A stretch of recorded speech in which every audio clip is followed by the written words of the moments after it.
IV insertion video today. So the first things I'd like to talk about is the 13 safety practices. So first we verify the care of patient and verify the order. We perform hand hygiene.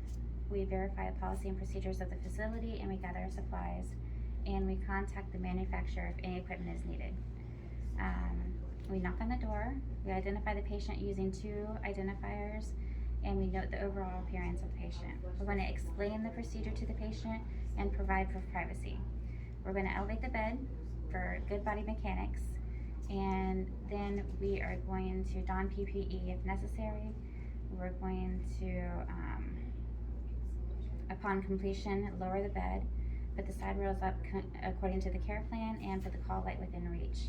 If any abnormal features or anything abnormal is apparent, we will contact the charge nurse immediately, and we are not to give IV push medications without our instructor present.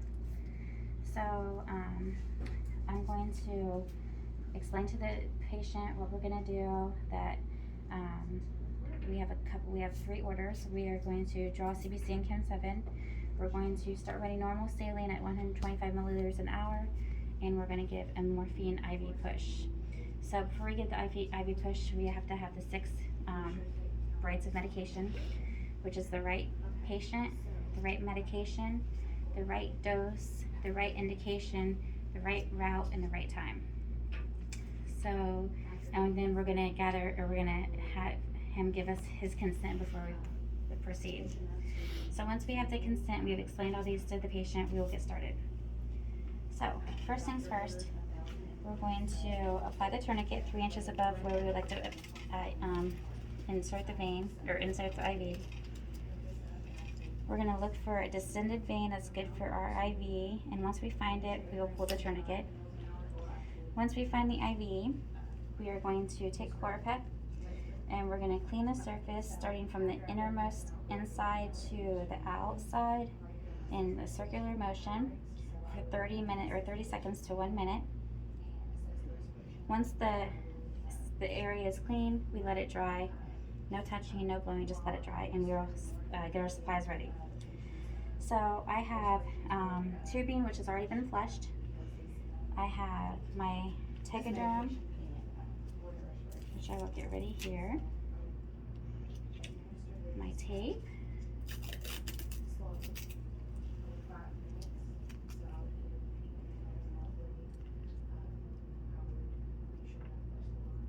And my needle.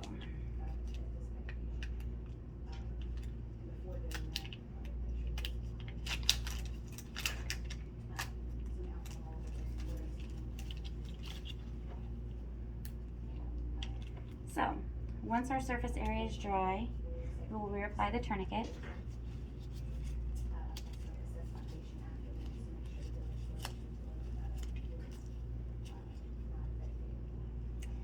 We will take our needle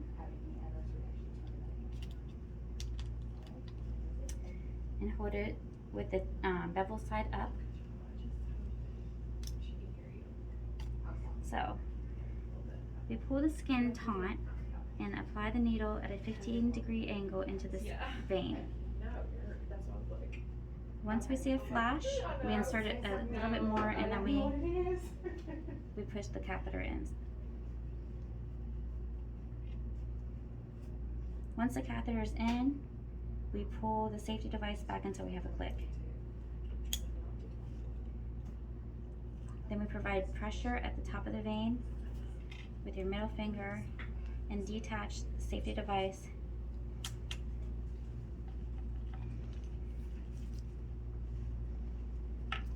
Add our tubing and pull the tourniquet.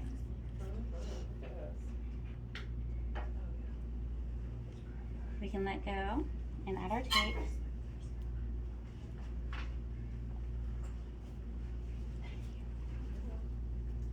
To secure the catheter. Once the catheter is secure, we can add our Tegaderm.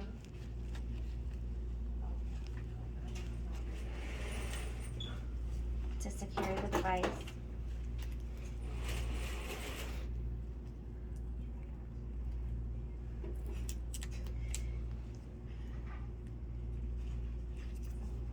And then we move this to make a J shape and tape.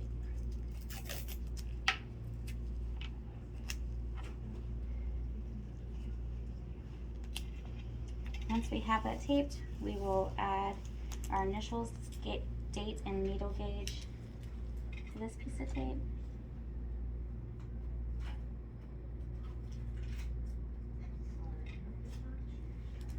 And attach to the top of the tape.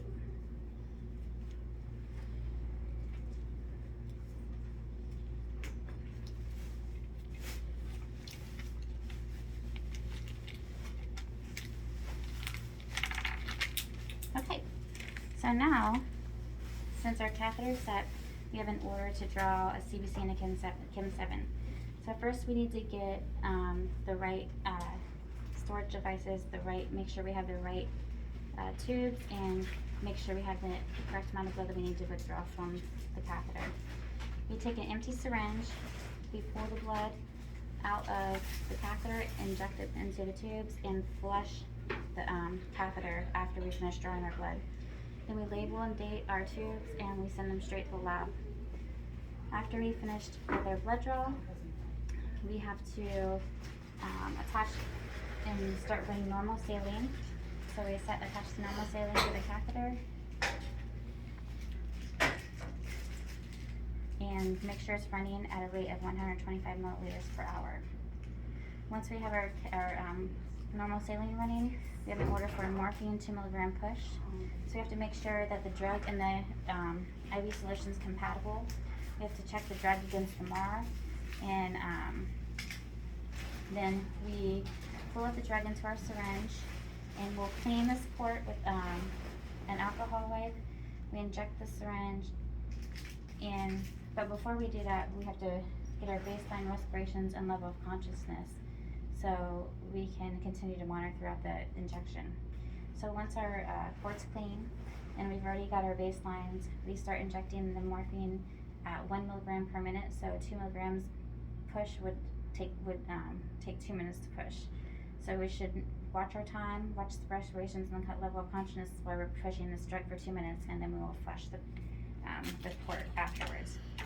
Once we're finished, we need to come back within 30 minutes to check to make sure the level of consciousness, respirations are at the same level as before, and also to make sure that the pain has been alleviated.